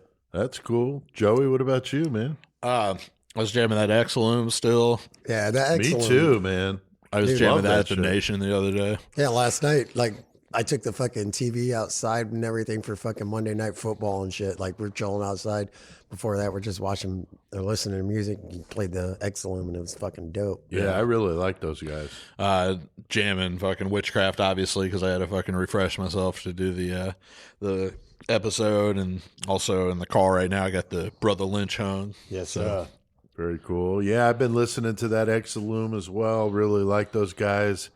And I listened to a little of that new Flotsam and Jetsam, Blood in the Water. That's freaking badass. So, all right. Well, very cool. We've talked about it before, our 666 Club. That's our Patreon supporters. So thank you, those that are supporters of us. Patreon.com/MurderMetalMayhem. You join that 666 Club, Chris, just $3, man. That's pretty inexpensive. It's not fucking expensive at all, dude. No. I pay more than that for a pack of cigarettes every goddamn day. That's right. $3 a month. That's right. And the $3 gets you the episodes a day early, the karaoke as soon as I do them, 10% off merch, and just some bragging rights, man, around the water cooler. Man, you could talk some shit. All right. Also, our shirts, those Jeff Gaither design shirts are badass, so you want to get one of those. Buy that shit. And we got a link to that in the episode description if you want to pick up one of those cool shirts. I got those Goremonger Diddler on the Roof shirts, too, if you want one. Hook those up. They're fucking so badass, dude. They're fucking awesome. That's awesome. Well, I think we've done some good metal tonight. So, Joey, what the fuck do we need to do? Let's get our metal, let's get our mayhem on.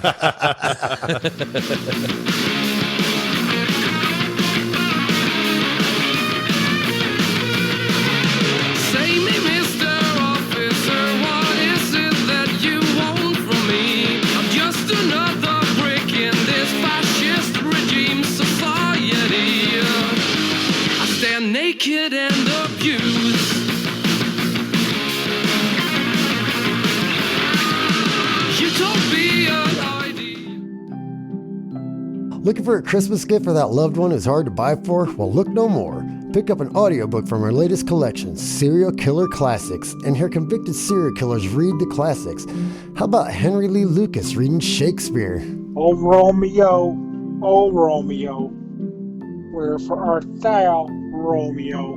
Or the Weepy Voice Killer reading A Tale of Two Cities. It was the best of times. It was the worst of times. Or Danny Rolling singing The Night Before Christmas. It was the night before Christmas and all through the house. Visit our website, serialkillerclassics.com, and order one today. All right. Oh, boy. That's stupid. That's pretty fun. We got CK in there, so CK's on the episode. That's good. And the reference to Danny Rolling, kind of funny. No intention there. No, not at all. The cage match. So, all right. Well, we are in Mayhem. That was a commercial, of course, for Serial Killer Classics we did in 2020. That was funny. And then that was the first time CK did the weepy voice, I believe. So that was the beginning of that. I think it That's might what have been got the that very all first started. time. So very good. And before that was Witchcraft and their song Deconstruction.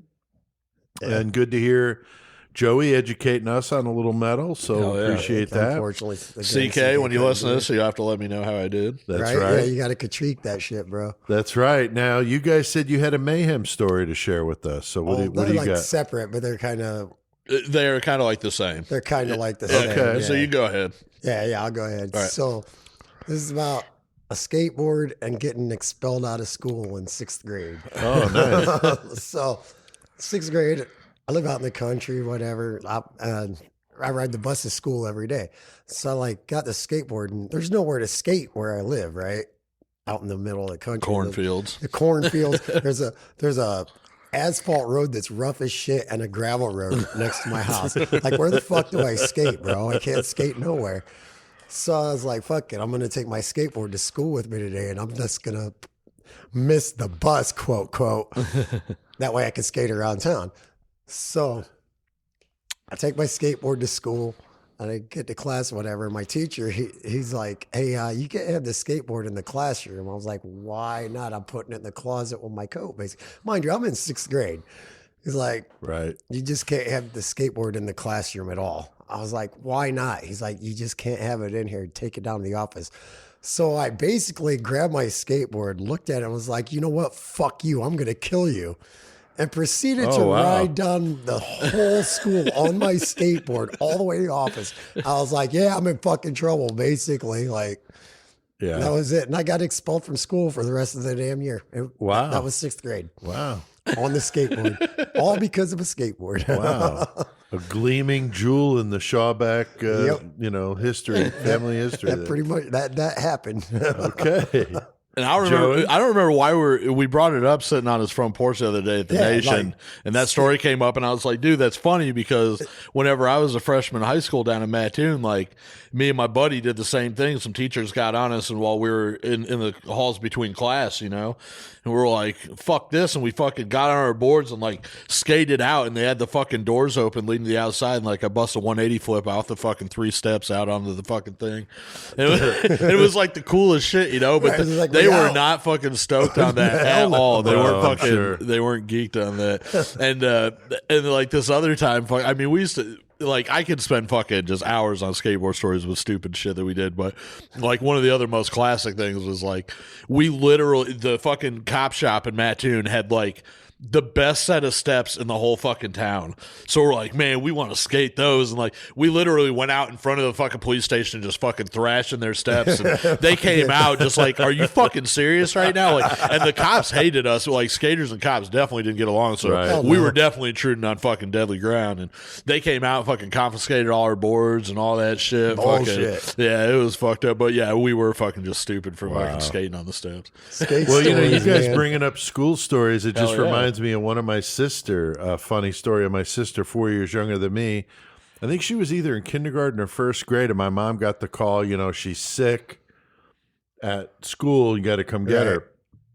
So she goes to pick her up, and my sister's sitting there, in the office, and my mom's like, are you okay? And she's like, Mom, I got to tell you something. She's like, shh, shh. So my mom's talking to the principal, or whoever, nurse to let her out, signing her out and all this stuff. And my sister is like, Mom.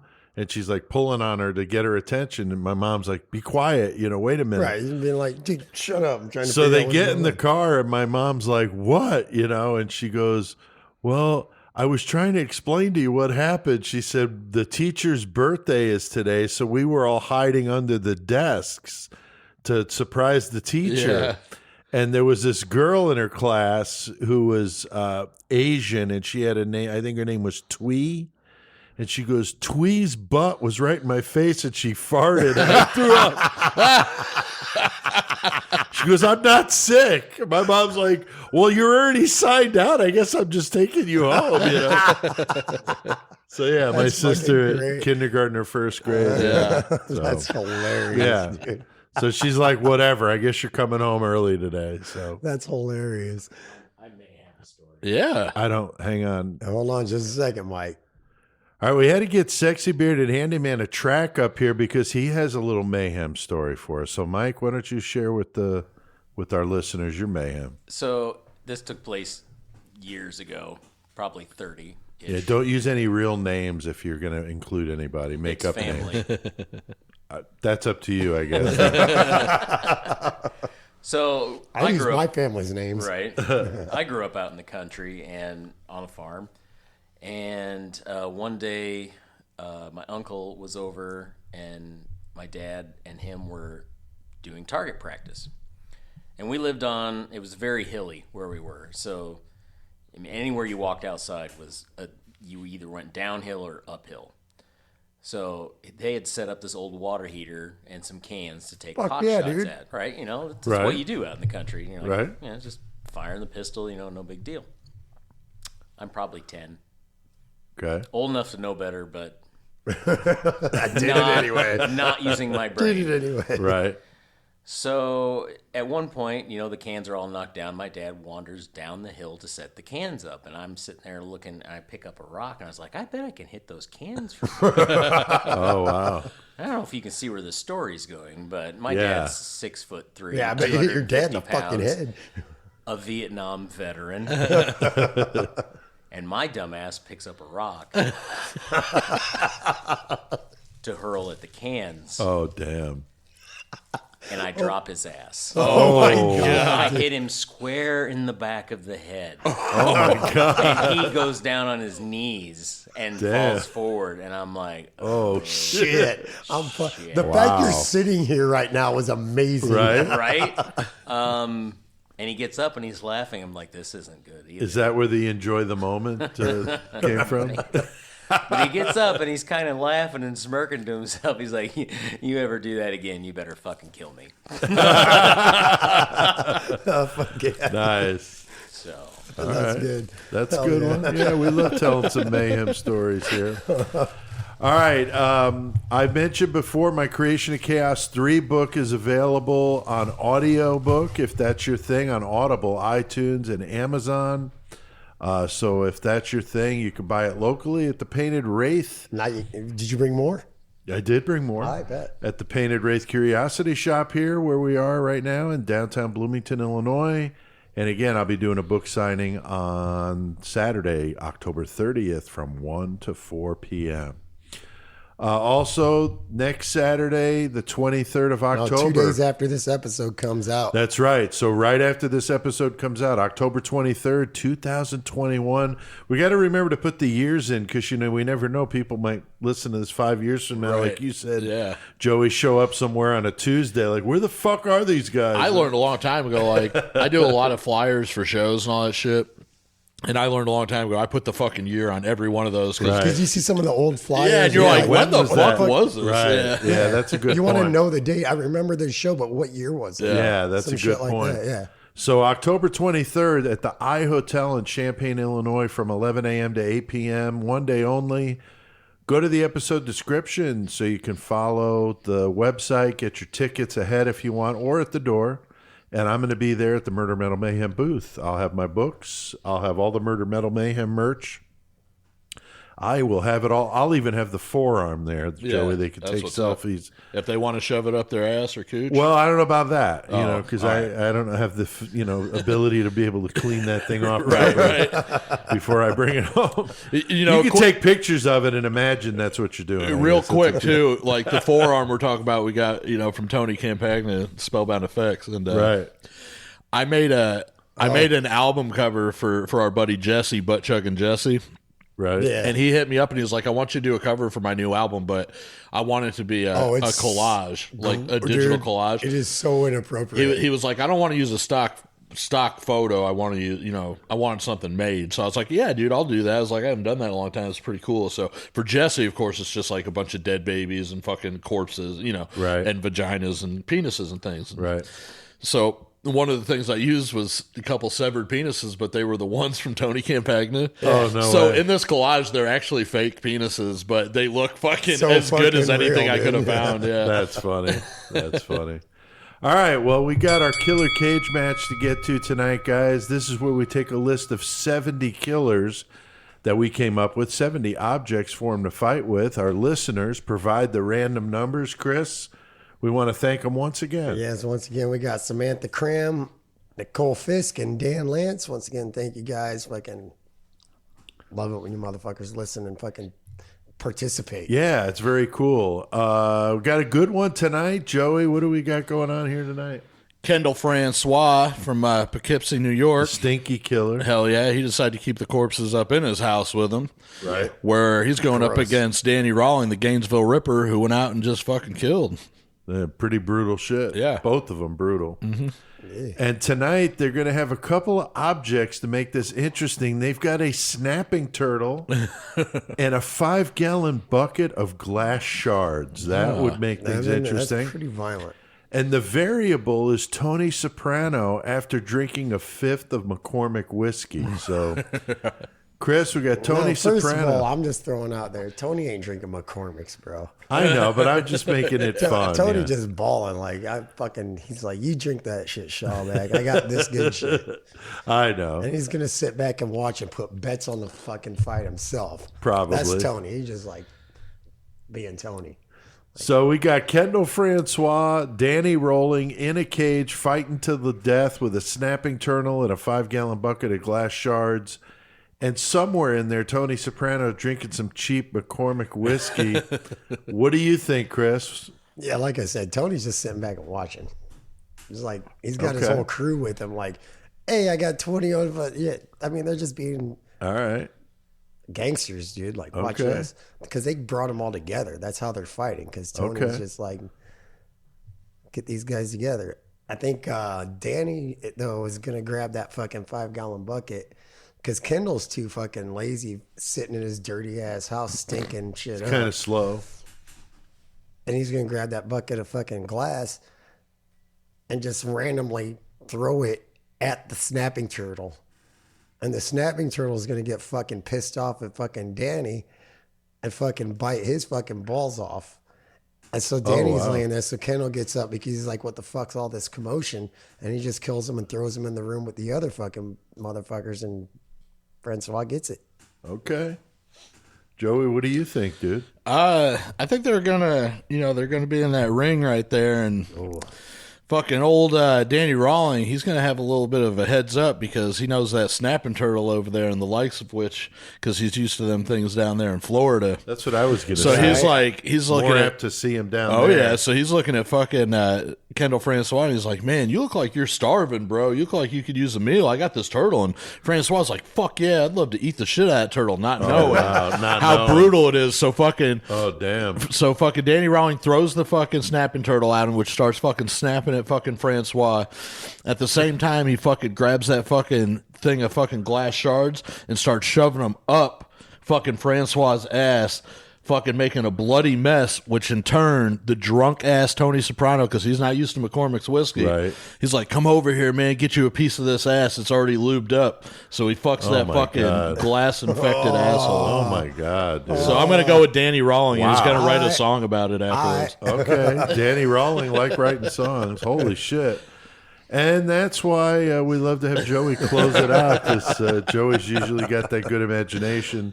I kind of think Rawlings got the upper hand on Francois being slow, bigger, slower guy. Danny a little more shifty. And I think that snapping turtle, though, like Chris knows, those things are nasty, they'll man. fuck you up. Joey knows too. Fuck. Going back to the skateboard and shit, I remember when we were in Mattoon, there was a fucking big one in between.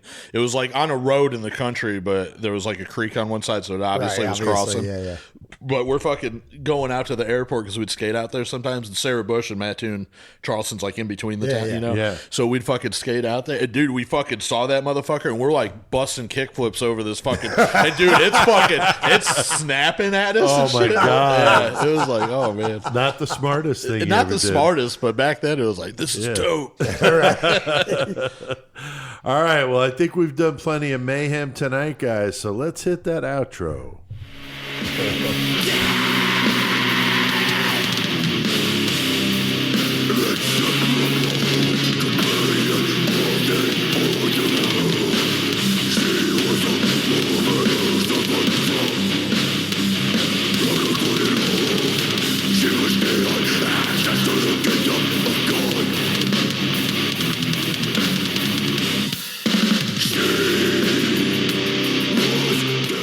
All right, that was Creeping Death. Those guys are from Texas, very Fucking badass. Their new EP, very cool. That song was called Sacrament of Death, a love song, I'm sure. Very badass. Definitely like those guys. If you dig old school death metal, kind of Obituary, a little Bolt Thrower, good stuff. So Yeah, they're good. yeah, big thanks to Mike and Stephanie Stoltz of the Painted Wraith Curiosity Shoppe. Very cool thank you guys for letting us do this here. Go to the episode description for a link to get to their Facebook page. And if you're in the area, come down and see the store. It's very awesome. You gotta check it out. It's right in downtown Bloomington. Yeah, it's just a cool spot and friends of ours, so we want you to support them. Big fuck yes to CK. Hope he gets feeling better. Hell yeah. Bumper music tonight, Witchcraft, Merciful Fate, and Creeping Death. Chris, who does CK's intro music? Chris Chris fucking Christ, yo. Hell yeah. And Murder Metal Mayhem intro music, Joey. Low 12. Hell yeah. And the 6 music by our friends Onslaught over there in the UK.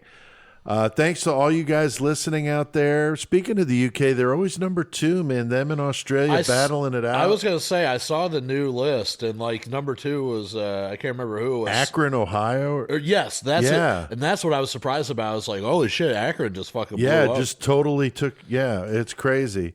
It's always neat to see the cities like Melbourne and Canberra in Australia in the top 10 cities listening. So that's really cool. Oh, also, I don't know if you saw this. Rick Ring got his package. Did he really? Yeah, you told me that. Awesome. And, I went through all the world tour that the package took last week. But, was it in one piece? Yeah, it was in one piece. And, he took a picture, of the package right when he got it and showed it to me. And it was fucking pristine, still mint condition. Perfect. I couldn't believe it. So, he got the activity book and all the other stuff. How long's it been? It was 3 months? It wasn't. It was because whenever I had sent Paluga from Annexation and Cerebral Enema, I sent him that package, and it took 3 months, to the day.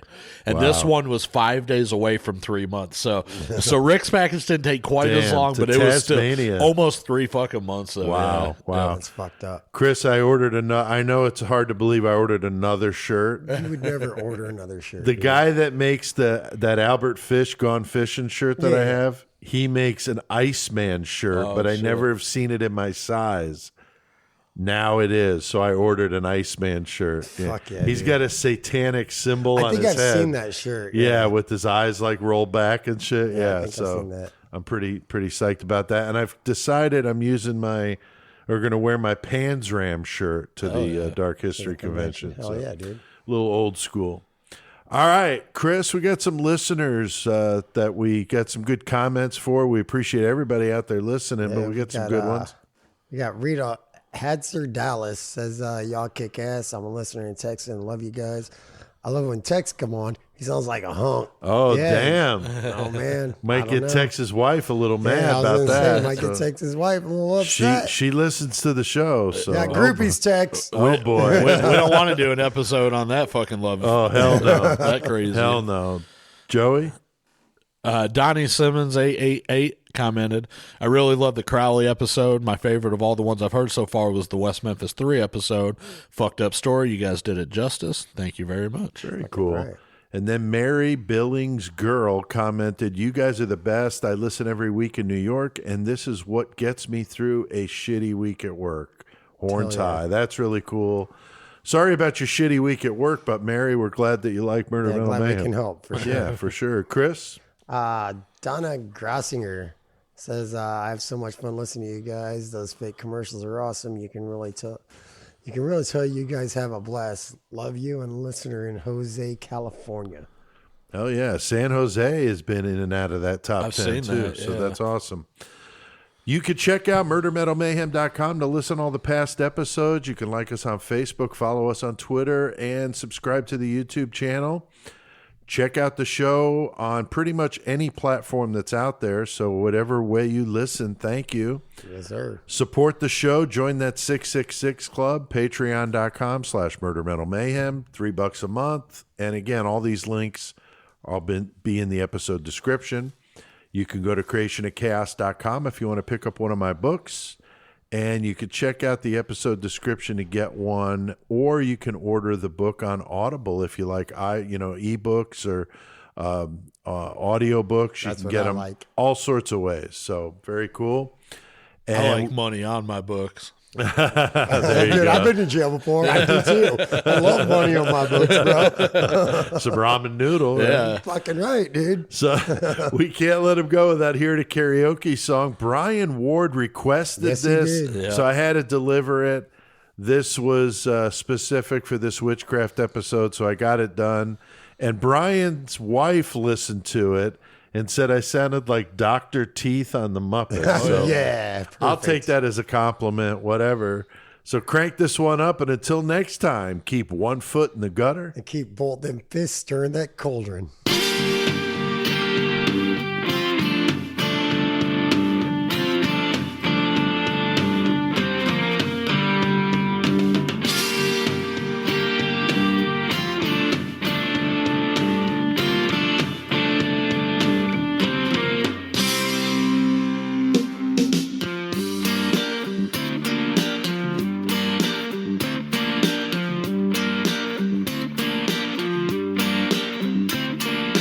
Raven hair and ruby lips, sparks fly from her fingertips.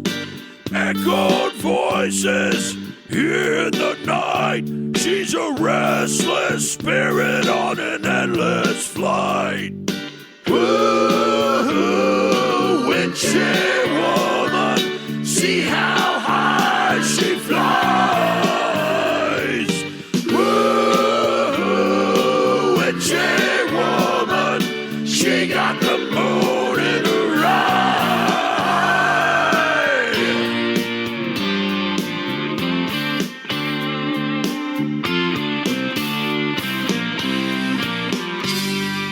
She held me spellbound in the night, dancing shadows and firelight.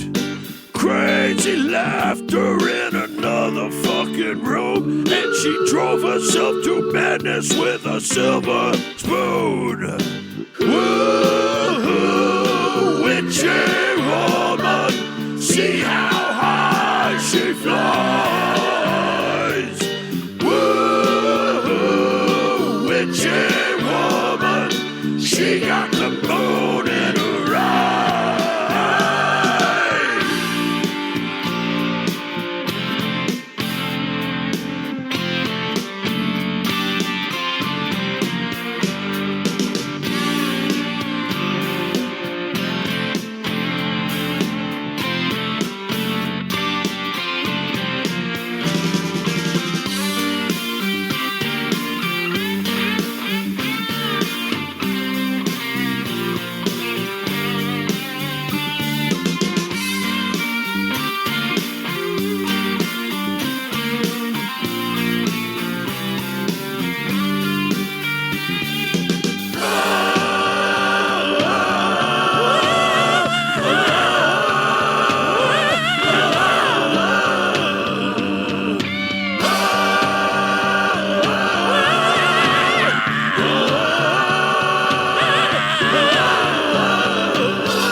Let me tell you, brother, she's sleeping in the devil's bed. And there's some rumors going round. Someone's underground. She can rock you in the night till your skin turns red.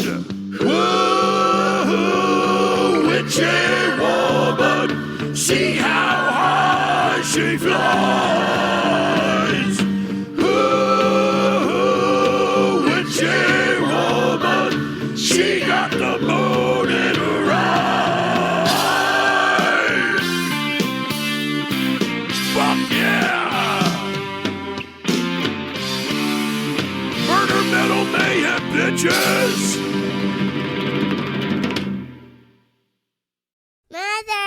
Mother, man.